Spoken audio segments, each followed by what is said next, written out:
Hello à toi qui passe par là, je te souhaite la bienvenue sur ce nouvel épisode du podcast. Déjà dans un premier temps, je te dis bonne année, parce que ça fait un petit moment que je suis pas venue par ici, moi aussi du coup. Et il s'en est passé beaucoup de choses ces derniers temps, donc à moi quand même. Alors qu'est-ce que j'ai fait pour vous expliquer un petit peu? Je remets un petit peu mes idées en place.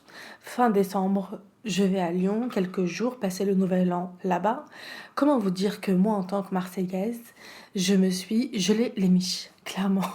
C'était des températures sous du -4 avec un ressenti à -11, un vent glacial. Mais bon, et malgré le froid, mon séjour ne pouvait pas mieux se passer, sincèrement. Euh, j'ai bien profité de la ville, même si c'était court et que c'est passé hyper vite. C'est pas grave, j'y retournerai et ce sera l'occasion de découvrir d'autres choses. Sur cette belle note, je voulais également vous dire que si jamais vous avez des suggestions à m'apporter pour les prochains épisodes du podcast, n'hésitez pas. Si vous ressentez le besoin de témoigner pour telle ou telle raison, également, n'hésitez pas à venir me parler et on pourra essayer de trouver un moyen d'enregistrer le podcast à distance. Parce que pour le moment, je n'ai pas encore trouvé de plateforme qui permet d'enregistrer des podcasts à distance. J'en ai trouvé une, mais elle est très lente et c'est un petit peu compliqué d'enregistrer dessus. Mais au cas où, on peut essayer de trouver, je peux essayer de trouver d'autres solutions et ça peut être intéressant euh, comme, euh, comme format d'épisode. Voilà. Une discussion à deux, un témoignage, je vous pose des questions et on aborde un sujet. Voilà. Donc, sur cette belle note, on va commencer l'épisode à nouveau. Et aujourd'hui, le thème, c'est SIBO et endométriose, quel lien? Si tu souffres de douleurs chroniques ou de troubles digestifs et qu'on t'a déjà dit que tout va bien, alors que ton corps criait l'inverse, cet épisode, je pense, est fait pour toi. Aujourd'hui, on va parler du SIBO, mais pas que. On va parler de son lien avec l'endométriose et l'adénomiose. Donc, je te souhaite la bienvenue sur ce nouvel épisode et j'espère que cela te plaira. Donc, on va direct entrer dans le vif du sujet en abordant le point numéro 1. Le SIBO, c'est quoi exactement? Donc, encore une fois, petit disclaimer. Je vous apporte seulement les recherches que j'ai pu faire moi de mon côté. Je ne me positionne absolument pas en tant que médecin, en tant que patient expert. Alors les bases étant posées, je pense qu'on peut démarrer. Voilà, donc encore une fois, je ne suis pas médecin, je ne suis pas patient expert, seulement Anissa, voilà, qui vous partage des choses, voilà. L'intro était longue, je sais, mais on peut commencer maintenant. Donc, pour revenir au sujet du SIBO. Donc, le SIBO, c'est quoi exactement? Ce que j'ai compris du SIBO depuis le début, donc pour vous me remettre un petit peu dans le contexte, j'ai une adénomiose, pardon, avec des douleurs digestives très intenses. Et récemment, on m'a diagnostiqué ce SIBO. Donc, ce dont j'en ai compris, depuis mon diagnostic, donc j'ai eu mon diagnostic il y a 2 semaines. Et j'ai pu faire mes recherches de mon côté. Et de ce que j'ai compris, encore une fois, je me répète, c'est qu'il s'agit d'une prolifération anormale de bactéries dans l'intestin grêle. Vous allez me dire, c'est normal, peut-être. Mais non, en fait, je vais vous expliquer. Donc, ces bactéries sont censées se trouver généralement dans le gros intestin. Mais lorsqu'elles migrent et se développent dans l'intestin grêle, cela provoque plusieurs dysfonctionnements et symptômes que la patiente ressent. Je vais y venir plus tard. Donc, les différents dysfonctionnements, il s'agit donc d'une fermentation prématurée des aliments dans l'intestin grêle, alors que logiquement c'est censé se passer dans le gros intestin. Un intestin qui filtre moins bien, ce qui perturbe l'équilibre du corps. Et une altération de l'absorption de nutriments essentiels. C'est également pour cette raison que les personnes atteintes de SIBO représentent souvent certaines carences, que je vais vous citer juste après. Donc, les personnes atteintes de SIBO, encore une fois, je me répète, ont des carences en vitamine B12, une ferritine basse, le fer est donc mal absorbé. On retrouve également des ballonnements importants chez les personnes atteintes de SIBO du fait de la fermentation précoce des aliments. C'est-à-dire que, étant donné que les aliments sont fermentés beaucoup trop tôt, dans le processus de digestion, les personnes atteintes de SIBO ont souvent des douleurs abdominales très importantes et un ventre souvent distendu. Et on y retrouve également, comme je disais plus tôt, des douleurs digestives parfois très intenses. Dans le point numéro 2, on va aborder la deuxième question que je pense que vous devez vous poser également. Quel lien avec l'endométriose et l'adénomiose? Maintenant que les bases du SIBO sont posées, tu dois sûrement te demander quel est le lien avec l'endométriose ou l'adénomiose. À ce jour, les recherches sont assez maigres et on est clairement au début du processus. Mais déjà, on a un début de piste. Et ce que l'on commence à observer, c'est que l'inflammation chronique répétée sur plusieurs années crée des déséquilibres profonds dans le corps. Donc, c'est le propre même de l'endométriose, de l'adénomiose et d'autres en fait maladies inflammatoires. C'est-à-dire que le SIBO, l'endométriose, ce n'est pas la seule maladie à créer une inflammation dans le corps. Il y a tout un tas d'autres pathologies qui peuvent créer de l'inflammation dans notre corps. Voilà. Ce que j'ai trouvé, c'est une étude menée entre 2021 et 2023 à l'hôpital européen de Marseille au sein de l'Institut du SIBO. Ce qu'elle montre, cette étude, c'est la prévalence du SIBO ou de l'IMO. Donc c'est une autre forme de dérèglement de l'intestin grêle et d'une... L'IMO, à l'inverse, je vais vous dire quelle est déjà la définition. Attendez, il me semble que c'est une prolifération d'une autre bactérie en fait dans l'estomac. Je vous avoue que je l'avais noté, mais je la retrouve pas. Donc, je reviens sur le sujet principal. On va pas dévier. Donc, la prévalence du SIBO ou de l'IMO est de 91,9% chez les femmes atteintes d'endométriose ou d'adénomiose, contre 83,1% chez les femmes qui n'en sont pas atteintes. Donc ça montre à quel point les femmes atteintes d'endométriose ou d'adénomiose ont également plus de risques d'avoir un SIBO. Et c'est ce que m'avait dit le médecin quand je l'ai vu, c'est que généralement quand il y a une patiente en face de lui qui a une endométriose, on retrouve quasi automatiquement un SIBO. Ça montre à quel point c'est très répandu chez les femmes atteintes d'endométriose. Petite parenthèse fermée. Donc, aujourd'hui, c'est vrai que on n'a pas beaucoup d'informations sur le sujet. Et ce que cela suggère, c'est que l'inflammation liée à l'endométriose ou l'adénomiose pourrait altérer la flore intestinale. Donc, je pense qu'il est important, quand on est atteinte de pathologies inflammatoires, de tenter de baisser l'inflammation le plus possible, mais je peux comprendre que parfois c'est compliqué. Et c'est vrai que pour ma part, je vais pas y venir de suite, je vais y venir après, sinon je vais trop dévier sur le sujet. Je pense vraiment que pour les femmes qui ont des atteintes digestives, très souvent, c'est vrai qu'on retrouve également un SIBO. Dernièrement, j'ai eu un témoignage d'une personne avec qui j'ai pu discuter. Et dans son cas, elle a des atteintes digestives et ils lui ont également retrouvé un SIBO.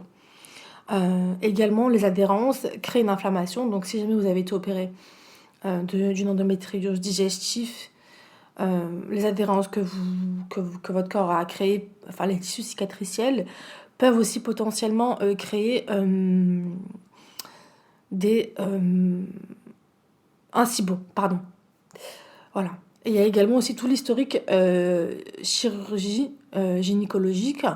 Donc si vous avez subi des chirurgies à répétition et que votre corps s'est retrouvé pendant un certain temps à devoir cicatriser et que du coup vous êtes repassé sur le billard parce qu'il y a eu telle ou telle raison, tout cela, mis bout à bout, donc, crée des dérèglements donc de la flore intestinale, des dérèglements, une inflammation chronique élevée, qui ensuite par la suite va créer un dérèglement de la flore intestinale et ça va un petit peu créer un effet boule de neige. C'est-à-dire qu'il y a ça, puis ensuite il y a ça, puis ensuite il y a ça, et ensuite cela crée ça. Voilà. Pour la petite parenthèse. Voilà. Mais c'est vrai que à ce jour, on ne sait pas l'expliquer clairement. Quel est ce lien entre le SIBO et l'endométriose ou l'adénomiose. Voilà. Donc, ceci étant dit, je vais vous raconter mon cas personnel, parce que du coup, j'ai failli dévier dans la partie d'avant. Donc, dans mon cas à moi, donc pour vous expliquer, je n'ai pas d'endométriose, je n'ai que l'adénomiose. À ce jour, on n'a pas trouvé d'atteinte d'endométriose de par toutes les IRM que j'ai pu faire. Également, je n'ai jamais subi de chirurgie, car les médecins ont jugé que ce n'était pas nécessaire dans mon cas. Je vais vous expliquer les raisons pourquoi. En fait, moi, je suis une patiente qui a énormément de douleurs chroniques. C'est-à-dire que depuis le début de mon parcours, dans ce parcours endo-adéno, j'ai des douleurs chroniques très très importantes et les médecins ont trop peur de m'opérer et que ça exacerbe encore plus mes douleurs et que cela soit vraiment compliqué à gérer à terme tellement les douleurs chroniques seront importantes. Voilà. Donc il est vrai que depuis que j'ai eu mon diagnostic en juin 2020, tous les médecins, tous les gynécologues que j'ai pu voir n'ont pas voulu m'opérer parce que j'ai un passé d'une personne qui a énormément de douleurs chroniques. Et à ce jour, le seul diagnostic que j'ai, c'est une adénomiose diffuse. Pas d'endométriose, car j'ai jamais subi d'opération. Les IRM ne montrent rien et on sait aujourd'hui qu'une IRM ne montre pas forcément toujours tout. Voilà. Donc c'est vrai que dans mon cas, je me suis longtemps retrouvée dans une impasse, car pour vous expliquer, ça fait vraiment des années que je vis avec des douleurs digestives importantes sans réponse claire. Et il est vrai que à plusieurs reprises, j'ai évoqué l'hypothèse au médecin que j'ai pu voir d'atteinte digestive.